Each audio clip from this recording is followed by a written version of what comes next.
Anak-anak, pada pembelajaran hari ini kita akan mempelajari zat dan perubahannya.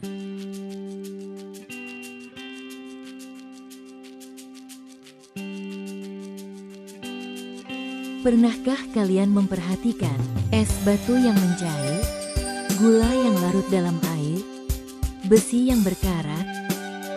Peristiwa-peristiwa ini sangat dekat dengan kehidupan kita sehari-hari. Mungkin kalian melihatnya di rumah atau di sekolah. Tanpa kita sadari, semua peristiwa tersebut berkaitan dengan zat dan perubahannya. Hari ini kita akan memahami apa yang sebenarnya terjadi. Sekarang kita masuk ke pengertian zat. Zat adalah segala sesuatu yang memiliki massa dan menempati ruang. Artinya, selama sesuatu itu bisa ditimbang dan membutuhkan tempat, maka itu disebut zat. Contoh zat di sekitar kita sangat banyak, seperti air, udara, batu, besi, kayu, dan gula. Semua itu adalah ciptaan Tuhan yang memiliki sifat masing-masing.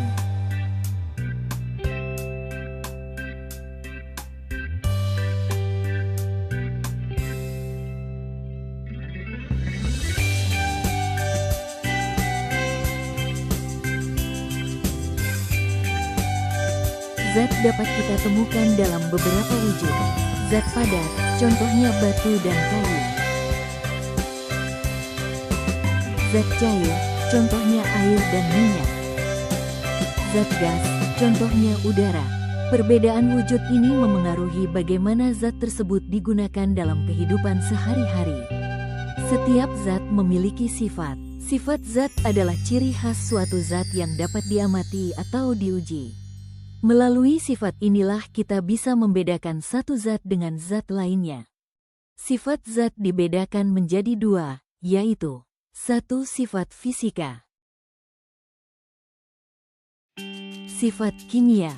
Kedua sifat ini sangat penting untuk memahami perubahan yang terjadi pada suatu zat.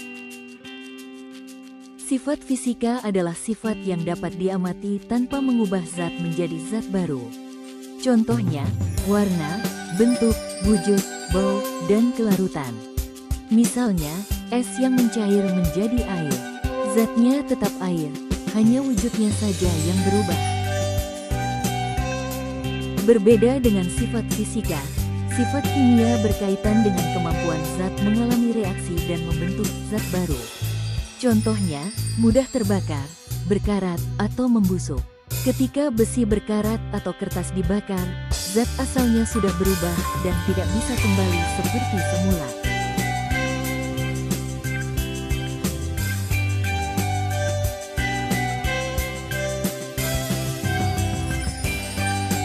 Perubahan wujud zat, seperti mencair, membeku, menguap, dan mengembun, termasuk perubahan fisika. Perubahan ini sering kita jumpai dan umumnya dapat kembali ke wujud semula.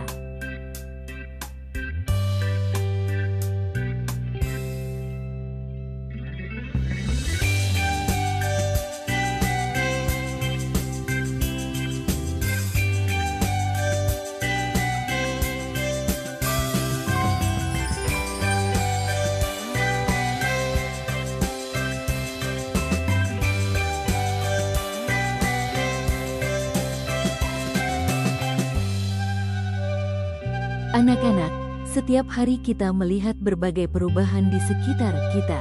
Ada yang hanya berubah bentuk, ada pula yang berubah menjadi sesuatu yang benar-benar baru. Dalam IPA, perubahan ini dibedakan menjadi perubahan fisika dan perubahan kimia. Mari kita pahami perbedaannya. Perubahan fisika adalah perubahan pada zat yang tidak menghasilkan zat baru. Pada perubahan fisika, yang berubah hanyalah bentuk, ukuran, atau wujudnya, sedangkan zatnya tetap sama. Contohnya, es batu mencair menjadi air. Air menguap saat dipanaskan. Gula larut dalam air. Walaupun bentuknya berubah, zat tersebut masih bisa dikenali dan pada beberapa peristiwa bahkan bisa kembali ke keadaan semula. Berbeda dengan perubahan fisika, perubahan kimia adalah perubahan yang menghasilkan zat baru. Pada perubahan kimia, sifat zat berubah dan tidak dapat kembali seperti semula.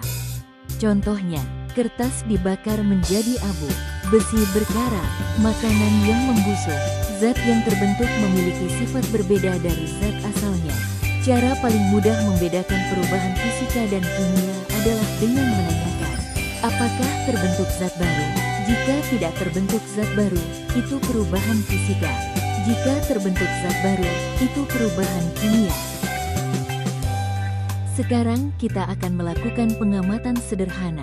Perhatikan beberapa peristiwa berikut. Es batu mencair, kertas dibakar, besi berkarat, gula dilarutkan dalam air.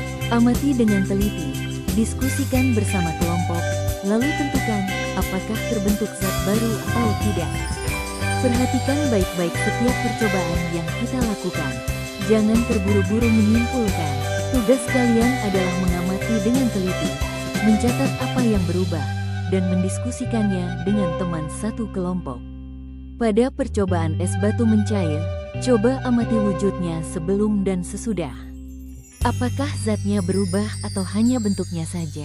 Sekarang, bandingkan dengan kertas yang dibakar. Apa yang tersisa setelah pembakaran? Apakah kertas masih bisa kembali seperti semula? Dari hasil pengamatan, kita dapat menyimpulkan bahwa es mencair dan gula larut tidak membentuk zat baru, termasuk perubahan fisika. Kertas dibakar dan besi berkarat membentuk zat baru, termasuk perubahan kimia. Inilah perbedaan utama yang harus kalian pahami.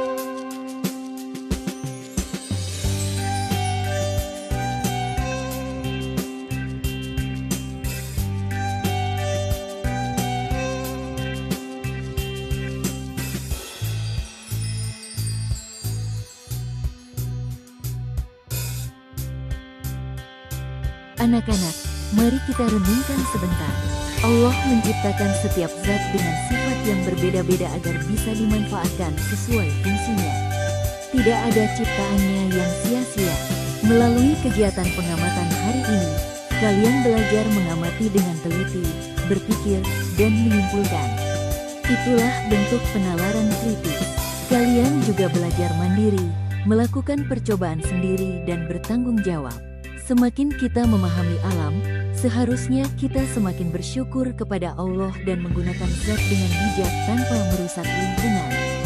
Semoga ilmu hari ini bermanfaat dan membentuk karakter yang baik. Sebagai kesimpulan, zat memiliki wujud dan sifat tertentu. Sifat zat dibedakan menjadi sifat fisika dan sifat kimia.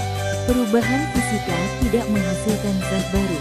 Perubahan kimia menghasilkan zat baru. IPA bukan hanya pelajaran di buku, tetapi cara kita memahami kehidupan dan ciptaan Tuhan.